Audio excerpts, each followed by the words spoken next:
meil on kerge SOS. Läpakalaadija juhe läks katki, sellepärast vlog hilineb ka. Vaata vesi. Ma olen tulnud siia ja seal. Issand.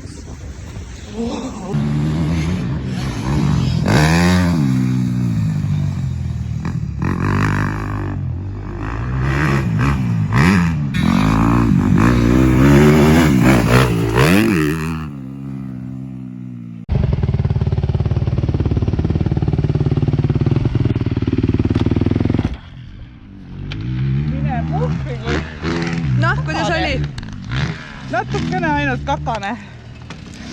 Ja ütsi taga ei tohi sõita. See mees lihtsalt pasandab ta täis. Aga kuidas rada oli? Ei no põnev, huvitav. Libe vist tundus mulle, see tõus. Lihtsalt meeldejätmisega on praegust veits veel probleema.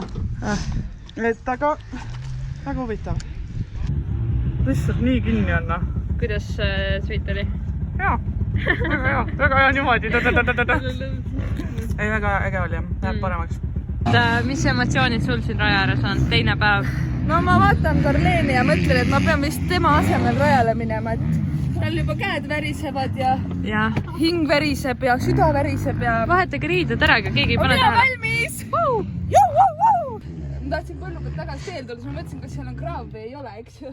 Seal ei olnud. Siis ma tulin aga vaikselt, sest ma kartsin, sest ma ei näinud heina alla, vaata. Ja siis ma tutkin, ma naersin seal. Jaa, kuskil põllu peal. Ma lihtsalt keersin sealt ringi, ma tulin tagasi. Ma ikka võtsin täiega, mida võtta sai. Tegid skruubi ka kuskil või? Ei. Ma lasin keelsalt kurvis. Jaa. Kas see oli nüüd esimene trenn sul uue tsükliga? Ei, kolmas. Õnneks. Millised on emotsioonid?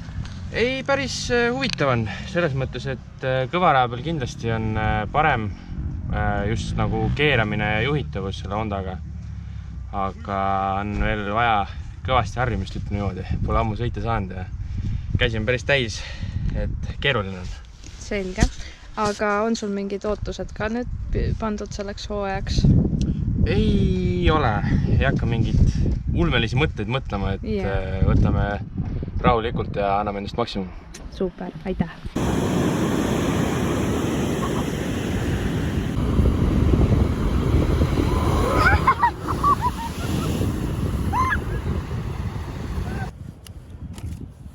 Ma ikka võtsin peoga neid. See onu nii ilus mees.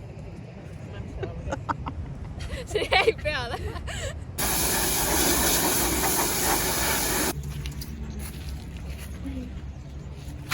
See on kõige parem. Andsime Ütsile täna vaba päeva ja tegutseme ise omal vabal päeval. Pesime muusikese puhtaks. Uus mehaanik või? Oh yeah, juba hõivatud. Absoluutselt.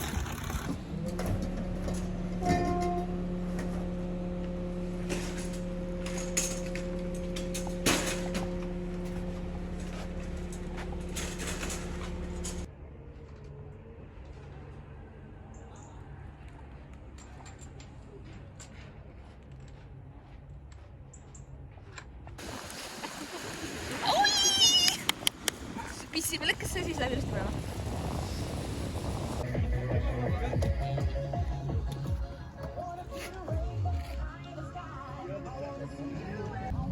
Kus raja peal me täna jääd olema? Tuttava raja peal. Esimest korda. Ma nime ei mäleta. Aga siin me käisime esimesel nädalal. Ja väga-väga tore on nüüd esimest korda tulla nagu siuksele samale rajale, et sa tead juba seda trajektooria värki ja kõik on nagu tuttav.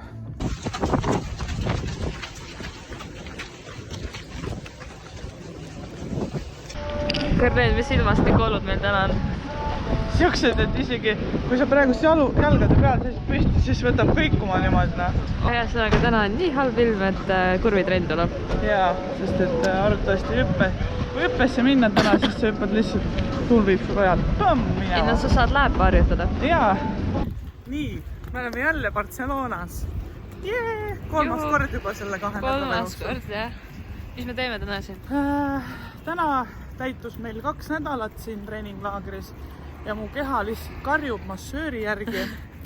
Tervitused siinkohal Anneli Tõugjarele, kes on minu Eesti massöör. Leidsin siis guugeldades selle mingi massööri siit Barcelonast. Suhtlesin temaga ja oli nõus vastu võtma mind laupäevasel päeval või noh, siis õhtul juba praeguseks kella 5 sain aja. Ja lähme vaatame siis üle, kuidas need kohalikud teevad meil siin massaažil. Jep, loodame, et raha läheb asja ette. Jah, täpselt.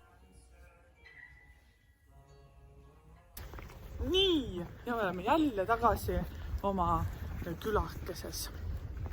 Ja käisime siis massaažis ära, ütleme nii, et kodused Anneli käpakesed on ikka tõhusamad käpakesed. Aga saime midagi mutitud ja loodetavasti viimane nädal tuleb olema siiski veel tõhus. Ja sellega me lõpetamegi selle vlogi, sellepärast, et minu kullakallis fotograaf ja mehaanik video, kuidas öeldakse? Ma ei tea. Kaamera on naine. Ja mehaanik ja kõik värgid. Mehaanik ja kokk ja kõik ja teine putukas ka ja kõik putukad lähevad nüüd ära öösel, nii et ma jään üksinda. Ja mis tähendab seda, et mingit erilist vlogimaterjali ma enam teha ei jõua, sest nüüd mina panustan kõik viimasesse nädalasse. Et loodetavasti meeldis teile kõik see, mis me teile kokku keevitasime ja äkki suvel teeme veel midagi põnevat kunagi, kui ma satun Pärnusse näiteks. Ja never know, aga jah, loodetavasti meeldis. Tuleb käsikrampi juba, lõpetame ära. Tšau!